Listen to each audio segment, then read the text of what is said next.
जय श्री राधा कृष्ण। कैसे हैं आप सब? उम्मीद करती हूँ मेरी राधा रानी की करुणा और श्री कृष्ण की कृपा से आपका जीवन भक्ति, प्रेम और शांति से भरा होगा। दोस्तों, कार्तिक का पावन महीना चल रहा है और ये महीना जितना सुंदर है उतना ही अनंत फल देने वाला भी है। शास्त्रों में कहा गया है, कार्तिक में किया गया कोई भी शुभ कार्य, चाहे दान हो, पूजन हो या भक्ति, उसका फल 10 अश्वमेध यज्ञ के बराबर होता है। तो इस वीडियो में आज हम बात करने वाले हैं आने वाली गोपाष्टमी की, आंवला नवमी की, देवउठनी एकादशी की, तुलसी विवाह और भीष्म पंचक व्रत की, साथ ही आने वाले कुछ महत्वपूर्ण पर्वों की भी जानकारी दूंगी। बहुत सारी जानकारी एक ही वीडियो में मिलेगी, इसलिए प्लीज वीडियो लास्ट तक जरूर देखना। अगर आप हमें कोई प्रश्न पूछना चाहते हैं तो टेलीग्राम पर हमें मैसेज करना, और अगर आप रोजाना का पंचांग, राशिफल या व्रत त्योहार का रिमाइंडर अपने फोन पर पाना चाहते हो तो व्रत लिखकर 9821025751 पर व्हाट्सएप मैसेज करें। अगर वीडियो अच्छा लगे तो लाइक और शेयर करना भूलना नहीं। चैनल पर नए हो तो जल्दी से चैनल सब्सक्राइब कर देना। अब चर्चा शुरू करते हैं। सबसे पहले बात करते हैं गोपाष्टमी और मासिक दुर्गा अष्टमी व्रत की। देखो, मान्यता है कार्तिक शुक्ल प्रतिपदा से सप्तमी तक श्री कृष्ण ने गोवर्धन पर्वत को अपनी उंगली पर धारण किया था। अष्टमी के दिन इंद्रदेव ने अपना अहंकार त्याग कर श्री कृष्ण से क्षमा याचना की थी और तभी से इस दिन को गोपाष्टमी उत्सव के रूप में मनाया जाता है। कई लोगों का यह भी मानना है कि इसी दिन से कान्हा जी ने गैया चराना शुरू किया था, इसीलिए इस दिन गौओं का पूजन विशेष महत्व देता है। साल 2025 में गोपाष्टमी की बात करूं तो 29 अक्टूबर दिन बुधवार को मनाई जाएगी। सभी जगह गोपाष्टमी एक ही दिन मनाई जाएगी। बांके बिहारी जी मंदिर वृंदावन में, राधा रमन जी मंदिर वृंदावन में, गौरिया मठ में, इस्कॉन आदि सभी जगहों पर। अगर अब मैं बात मासिक दुर्गा अष्टमी व्रत की करूं तो मासिक दुर्गा अष्टमी व्रत 30 अक्टूबर दिन बृहस्पतिवार यानी वीरवार को रखा जाएगा। अब ये दोनों पर्व अलग अलग दिन क्यों मनाए जा रहे हैं, उसकी वजह बताने से पहले आपको अष्टमी तिथि का समय बताती हूँ। अष्टमी तिथि प्रारंभ हो रही है 29 अक्टूबर को सुबह 9:23 AM पर और अष्टमी तिथि का समापन होगा 30 अक्टूबर को सुबह 10:06 AM पर। गोपाष्टमी में गौ पूजन प्रदोष काल या गोधूली वेला में किया जाता है। वहीं दुर्गा अष्टमी व्रत सूर्योदय में मान्य होता है। इसी से गोपाष्टमी 29 अक्टूबर को और मासिक दुर्गा अष्टमी व्रत 30 अक्टूबर को रखा जाएगा। अब बात करते हैं आंवला नवमी की, जिसे अक्षय नवमी भी कहा जाता है। ये दिन पूजन, परिक्रमा और दान के लिए बहुत शुभ दिन है। 2025 में आंवला नवमी 31 अक्टूबर दिन शुक्रवार को है। नवमी तिथि का प्रारंभ 30 अक्टूबर को सुबह 10:06 AM पर होगा और इसका समापन 31 अक्टूबर की सुबह 10:03 AM पर होगा। परिक्रमा का शुभ समय सुबह 6:32 AM से 10:03 AM के बीच का समय है। ये समय अवधि 3 घंटे 31 मिनट की है। इस दिन आंवला वृक्ष की पूजा, परिक्रमा करने से सुख, सौभाग्य, संपत्ति और संतान सुख प्राप्त होता है, याद रखना। अब आते हैं साल की सबसे बड़ी एकादशी पर, यानी देवउठनी एकादशी पर, जब भगवान विष्णु के जागरण का दिन है। भगवान विष्णु 4 महीने की योग निद्रा के बाद इसी दिन भगवान उठते हैं और शुभ कार्यों की भी शुरुआत हो जाती है। ये साल की बड़ी एकादशी है। जिन लोगों ने अभी तक एकादशी व्रत शुरू नहीं किया है वो इस बड़ी एकादशी से अपने व्रत को उठा सकते हैं, अपने व्रत को, एकादशी व्रत को शुरू कर सकते हैं। अब देखो, इस साल 2025 में देवउठनी एकादशी को लेकर थोड़ा भ्रम है। कहीं 1 नवंबर को तो कहीं 2 नवंबर को एकादशी मनाने की सलाह दी जा रही है। तो अब मैं इस वीडियो में स्पष्ट करती हूँ कि किस दिन एकादशी मनाना उत्तम है। ये बताने से पहले आपको एकादशी तिथि का समय बता देती हूँ। एकादशी तिथि प्रारंभ होगी 1 नवंबर को सुबह 9:11 AM पे और इसका समापन होगा 2 नवंबर को सुबह 7:32 AM पर। इस तरह सूर्योदय में जो तिथि पूर्ण है वही एकादशी मानी जाती है। इसीलिए देवउठनी एकादशी 2 नवंबर रविवार को प्रमुख रूप से मनाई जाएगी। लेकिन जिन घरों में भीष्म पंचक व्रत या तुलसी विवाह किया जाता है वो लोग एकादशी व्रत भी 1 नवंबर से शुरू करेंगे। जो सिर्फ एकादशी व्रत करते हैं वो 2 नवंबर को व्रत रखें, क्योंकि इस दिन बन रहा है त्रिस्पर्शा महाद्वादशी योग, जिसका फल 1000 एकादशी व्रत करने बराबर माना गया है।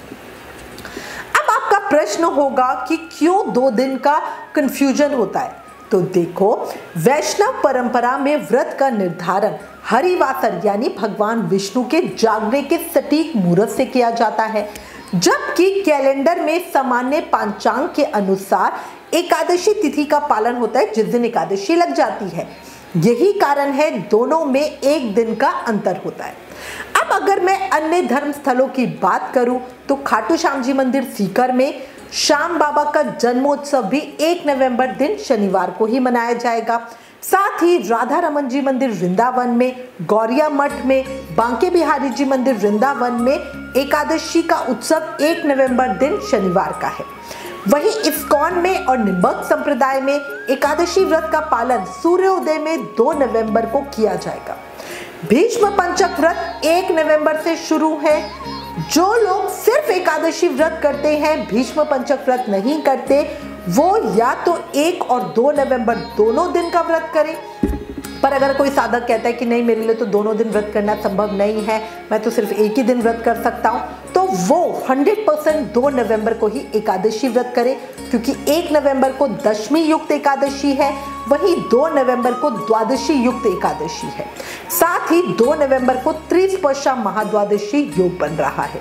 सूर्योदय में एकादशी, फिर द्वादशी तिथि और फिर त्रयोदशी तिथि का संयोग एक ही दिन में बने तो ये त्रिस्पर्शा महाद्वादशी योग होता है, जिससे एक एकादशी व्रत का फल हमें 1000 एकादशी व्रत करने जितना प्राप्त होता है।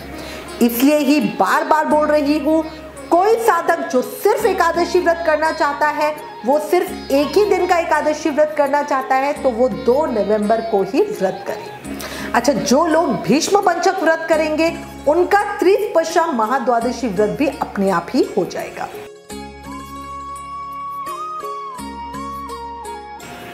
अब तुलसी विवाह और भीष्म पंचक व्रत की बात करती हूँ। तुलसी विवाह इस साल 1 नवंबर को किया जाएगा, क्योंकि 2 नवंबर रविवार है और रविवार को तुलसी विवाह नहीं किया जाता। इसी दिन से भीष्म पंचक व्रत भी प्रारंभ होंगे, जो 5 दिनों तक चलेंगे, यानी 1 से 5 नवंबर तक। पर्सनली अपने घर की बात करूं तो हम भीष्म पंचक व्रत और तुलसी विवाह दोनों करते हैं। इसी से व्रत 1 नवंबर से शुरू करके 5 नवंबर तक करेंगे। अखंड दीप 1 नवंबर को ही प्रज्वलित किया जाएगा, जो 5 दिनों तक लगातार प्रज्वलित रहेगा। पंचांग के अनुसार देवउठनी एकादशी के दिन रवि योग बन रहा है, जिसे बहुत शुभ मुहूर्त माना जाता है। ये मुहूर्त सुबह 6:33 पर शुरू होगा और शाम को 6:20 पर इसका समापन होगा। इस दिन ध्रुव योग भी बन रहा है, जो 1 नवंबर को सुबह शुरू होकर 2 नवंबर को सुबह 2:10 पर समाप्त होगा। इसके बाद विघात योग बन रहा है। एकादशी के दिन शतभिक्षा नक्षत्र शाम 6:20 तक रहेगा और उसके बाद पूर्व भाद्रपद नक्षत्र शुरू हो जाएगा। जो 1 नवंबर को देवउठनी एकादशी का व्रत रखेंगे, उनका ब्रह्म मुहूर्त 4:50 AM से 5:41 AM के बीच स्नान और व्रत करेंगे और भगवान विष्णु की पूजा का संकल्प करेंगे। इसके बाद शुभ उत्तम मुहूर्त की बात करूं तो 7:56 AM से 9:19 AM पर है। इस रवि योग में भगवान विष्णु की पूजा का विधान बहुत सुंदर है, बहुत ही उत्तम समय है। देवउठनी एकादशी के दिन शुभ समय यानी अभिजीत मुहूर्त की बात करूं तो 11:42 AM से दोपहर में 12:27 PM तक है। इस बार देवउठनी एकादशी पर पूरे दिन का पंचक रहेगा। भद्रा रात में 8:27 से शुरू होगी और अगले दिन 2 नवंबर को सुबह 6:34 AM तक रहेगी। भद्रा के समय में शुभ मांगलिक कार्य नहीं किए जाते हैं, बट रोज के पूजा नियम आप आराम से कर सकते हो।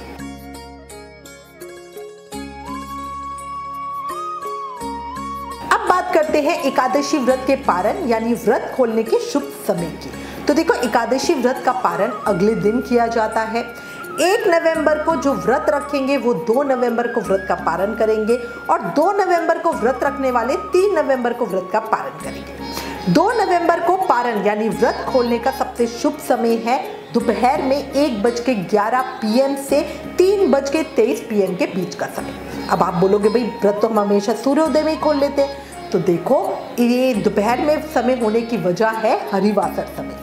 पारण तिथि के दिन हरिवासर समय समाप्त होगा 12:55 PM पर। अपने एकादशी व्रत का पारण हमें हरिवासर समय समाप्ति के बाद ही करना चाहिए।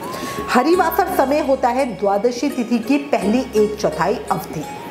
अच्छा, 3 नवंबर को वैष्णव गौड़ एकादशी के लिए व्रत खोलने का व्रत पारण का जो शुभ समय है वो 6:34 AM से 8:46 AM के बीच का समय है। पारण के दिन द्वादशी तिथि सूर्योदय से पहले ही समाप्त हो जाएगी। एकादशी से प्रारंभ हुआ चातुर्य मास व्रत और कार्तिक व्रत तथा सेवा नियम व्रत का समापन या उद्यापन भी हम इसी दिन 1 नवंबर को ही करेंगे।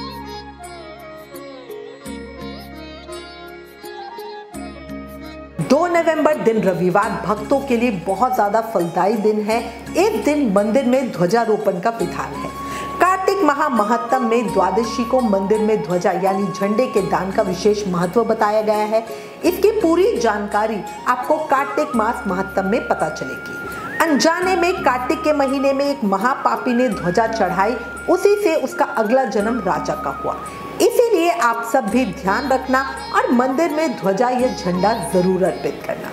शास्त्रों में ऐसा वर्णन मिलता है कि अगर आप किसी मंदिर के शिखर पर ध्वजा फहराओ तो जितनी बार हवा में वो झंडा लहराता है, जितनी बार वो हिलता है, उतने सालों तक आप और आपके पितर स्वर्ग में वास करते हैं।